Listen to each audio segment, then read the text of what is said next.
नमस्कार दोस्तों, आप सबका स्वागत है इस YouTube channel competitive exam preparation में। आज के इस वीडियो में हम modern historians of ancient India या प्राचीन भारत के आधुनिक इतिहासकार जो कॉलोनियल व्यू रखते थे उनके बारे में हम जानेंगे। तो चलिए स्टार्ट करते हैं।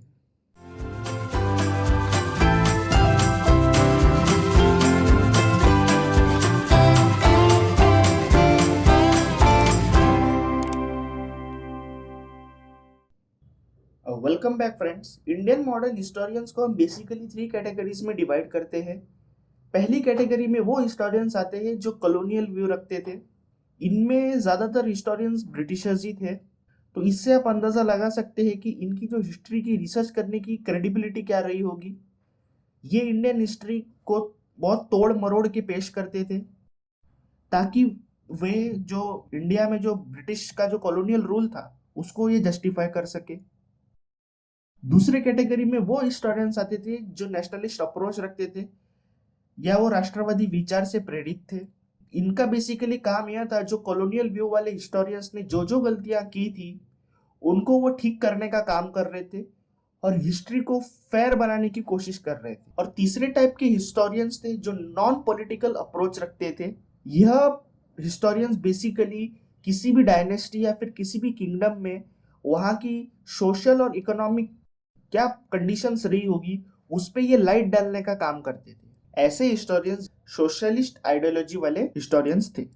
मॉडर्न रिसर्च जो एंशिएंट इंडियन हिस्ट्री में थी वो second half of 18th century में ही शुरू हो गई थी, यानी 1750s के बाद से।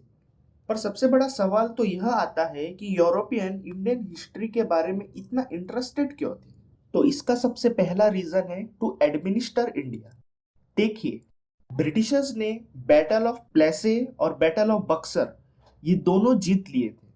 इससे ब्रिटिशर्स अभी ट्रेडर से रूलर बन चुकी थी। यह ऐसे लोगों पे रूल करना चाहते थे जिनका यूरोपियन कल्चर और ट्रेडिशन से दूर दूर तक कोई रिलेशन नहीं था और जो अपने कल्चर और ट्रेडिशन को लेके बहुत ज्यादा सेंसिटिव थे।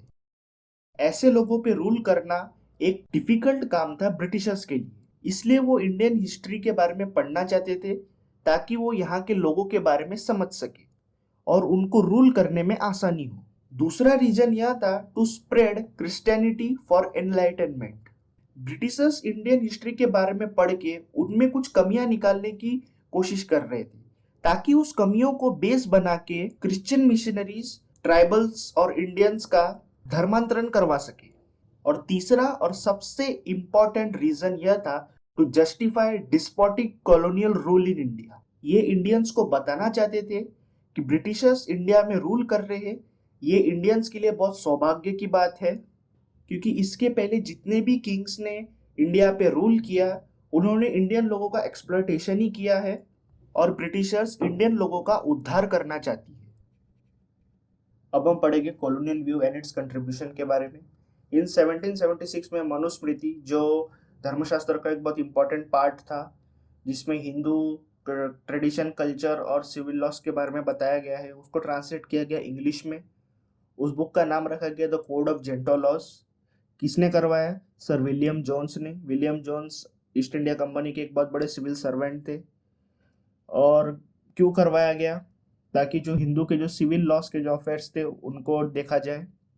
साथ ही साथ जो सुप्रीम कोर्ट था कलकत्ता का उसमें उन्होंने इंग्लिश जज के साथ pandit from Hindu religion and maulvis from Muslims को भी रखा गया ताकि दोनों कम्युनिटी के जो सिविल लॉज है उनको ठीक से देखा जाए। इसी के साथ इन्होंने एशियाटिक सोसाइटी ऑफ बंगाल 1784 में इसकी स्थापना की। सर विलियम जोन्स ने ही की थी। इस सोसाइटी के अंतर्गत इन्होंने जो बहुत बड़े संस्कृत के वर्क्स थे उनको इंग्लिश में ट्रांसलेट करवाया। अभिज्ञानम शाकुंतलम 1789 में उसको इंग्लिश में ट्रांसलेट किया, विलियम जोन्स ने ही किया। और जो भगवत गीता जो हिंदू धर्म की एक जो होली बुक है उसको भी इंग्लिश में ट्रांसलेट करवाया गया 1785 में, चार्ल्स विकिंस ने किया। इसके बाद और 2 एशियाटिक सोसाइटी का गठन हुआ। पहला बॉम्बे एशियाटिक सोसाइटी इन 1804 में और Asiatic society of great Britain in 1823 में। अभी तक फ्रेंड्स जो भी संस्कृत टेक्स्ट थे उनका ट्रांसलेशन इंग्लिश में हो रहा था, लेकिन उतने उस रफ्तार से नहीं हो रहा था। कर रहे थे लेकिन थोड़ा स्पीड स्लो थी। लेकिन इसके बाद द रिवोल्ट 1857 हुआ, 1857 की क्रांति हुई, जिसे हम फर्स्ट वॉर ऑफ इंडिपेंडेंस भी कहते हैं। इसके बाद सिनेरियो थोड़ा चेंज हो गया। ब्रिटिशर्स को ऐसा रियलाइज हुआ कि हमें बहुत स्ट्रांगली ज़रूरत है कि इंडियन कस्टम्स और जो सोशल सिस्टम्स है उनको समझा जाए। और इसके लिए फिर उन्होंने मास स्केल पे जो इंडिया के एंशिएंट स्क्रिप्चर्स थे उनको इंग्लिश में ट्रांसलेट करना शुरू कर दिया। मास स्केल पे संस्कृत टेक्स्ट को इंग्लिश में ट्रांसलेट करने का काम ब्रिटिशर्स ने फेडरिक मैक्स म्यूलर को दिया। फेडरिक मैक्स म्यूलर और उनकी टीम ने मिलके बहुत सारे जो इंडियन स्क्रिप्चर्स थे, साथ साथ में कुछ चाइनीज स्क्रिप्चर्स और ईरानियन टेक्सेस को इंग्लिश में ट्रांसलेट करना शुरू किया। और मोर देन 50 वॉल्यूम्स में उन्होंने इंग्लिश में पब्लिश करना स्टार्ट किया।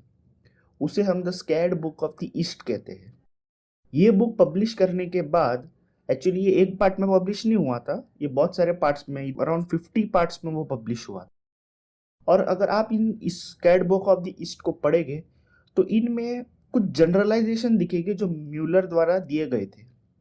उनका पहला जनरलाइजेशन यह था कि आपको Indian ancient history chronological order में नहीं मिलेगी, मतलब सीक्वेंस में नहीं मिलेगी। लेकिन आप ही सोच के देखिए, मिल भी कैसे सकती है सीक्वेंस में। इंडिया में बहुत सारे किंगडम्स ने, बहुत सारे रूलर्स ने राज किया, उसके बाद बहुत सारे इन्वेडर्स ने अटैक भी किया। अगर आपको एक मैं एग्जांपल दूं तो मैं नालंदा का दे सकता हूँ। नालंदा जो यूनिवर्सिटी है उस पर 3 बार अटैक हुआ था। एक बार हुन्स ने करवाया जो सेंट्रल एशिया के लोग थे, एक गौड़ावाज ने किया था, और एक तो बख्तियार खिलजी ने किया था जो ममलुक डायनेस्टी के थे। तो अगर ऐसे में हमारे जो वर्क्स है, हमारे जो स्क्रिप्चर्स है, उस पर अगर कंटिन्यूस अटैक होते रहेगा तो वो कैसे मतलब टिके रहेंगे। तो ये भी एक पॉइंट है। उनका दूसरा जनरलाइजेशन यह था, उन्होंने कहा था कि इंडियंस को आदत है डिस्पोटिक रूल की। मतलब इंडिया में एक ऑटोक्रेटिक रूलर था, वही रूल करता था, वही सारे रूल्स बनाता था, वही लोगों का एक्सप्लॉयटेशन भी करता था। लेकिन ये पॉइंट पूरी तरह से गलत है, क्योंकि इंडिया में बेशक किंग्स ने रूल किया, लेकिन वो एक कॉन्स्टिट्यूशनल मोनार्की थी। एक राजा का मंत्रिमंडल होता था, वही मंत्रिमंडल राजा के सलाह से फैसले लेता था और रूल्स बनाता था। प्रॉपर टैक्स कलेक्शन का सिस्टम था। ये सब हमें कौटिल्य के अर्थशास्त्र में भी मिलता है, किंगडम को कैसे चलाया जाए। इसीलिए तो हमारे जो इंडियन ट्रेडर्स और मर्चेंट्स थे, वो उनका ट्रेड फॉरेन जो लैंड था उसके साथ बहुत अच्छा था। तो डेस्पोटिक रूल का तो भाई इधर कोई पॉइंट बनता नहीं है। उनका तीसरा जनरलाइजेशन यह था कि इंडिया के लोग ज़्यादा स्पिरिचुअल थे, वो हमेशा दूसरी दुनिया की बात करते थे, और इसी के चक्कर में वो करंट दुनिया जिसमें वो रह रहे हैं उसको वो ज़्यादा वैल्यू नहीं करते थे। लेकिन अगर ऐसी बात है तो इंडिया के लोगों को तो फिर आलसी हो जाना चाहिए था। लेकिन नहीं, इंडिया के लोग आलसी नहीं थे। इंडिया के लोग हैंडीक्राफ्ट में अच्छे थे, इंडिया के लोग ट्रेडिंग में अच्छे थे। एंशिएंट इंडिया की जो जीडीपी थी, आपको शायद पता हो, 32 से 35% के बीच में थी। यानी इंडिया के लोग इतने रिच थे। तो इतनी सारी अमीरी ऐसे तो नहीं आई होगी बैठे बैठे। तो इंडिया के लोग साथ में मेहनत भी करते थे और करंट दुनिया के बारे में भी उतना ही सोचते थे। उनका फोर्थ जनरलाइजेशन यह था कि इंडिया नेवर एक्सपीरियंस नेशनलिज्म। लेकिन नेशनलिज्म तो यूरोप में भी कहाँ था। नेशनलिज्म जो वर्ड है वो तो 17th सेंचुरी के बाद में आया, जब वहां पे फ्यूडलिज्म खत्म हुआ और रेवोल्यूशन स्टार्ट हुए। तो आप इंडियन से कहाँ एक्सपेक्ट कर रहे हो कि इंडिया में नेशनलिज्म होगा एंशिएंट टाइम से। तो ये तो पूरी बकवास बात है। फिर विंसेंट आर्थर स्मिथ ने एक बुक लिखी जिसका नाम दिया उन्होंने early history of ancient India. अगर आप ये बुक पढ़ोगे तो इसमें भी सारे वो जनरलाइजेशन मिलेंगे जो मैंने आपको बताए। इस बुक की कुछ खास बात थी। पहली तो ये, इसमें जो एंशिएंट हिस्ट्री थी इंडिया की वो सिक्वेंशियल ऑर्डर में दी गई थी, और इसीलिए वो एज अ टेक्स्ट बुक भी सर्व हुई मोर देन 50 ईयर्स। इसमें और एक खास बात यह थी कि ये ज़्यादा सिर्फ पॉलिटिकल हिस्ट्री पे फोकस करती थी, ना कि उस टाइम में जो सोशल और इकोनॉमिक पर्सपेक्टिव थे किंगडम के टाइम पे, उस पर कुछ लाइट नहीं डालती थी। इसकी एक और खास बात यह थी कि ये सिर्फ फॉरेनर्स के रोल को ज़्यादा बड़ा चढ़ा के दिखाती थी, जैसे अलेक्जेंडर के इन्वेजन को। और ये पूरे बुक में यही भरा हुआ था, अराउंड 1/3 जो था बुक का, इसमें सब यही फॉरेनर्स के रोल को दिखाया गया। और इंडिया के जो किंग्स थे उनको बहुत कम करके आंका गया था। तो हमारी ये डिस्कशन का सार क्या निकलता है? पहली बात, इनकी बातों को ज्यादा सीरियस लेने की जरूरत नहीं है।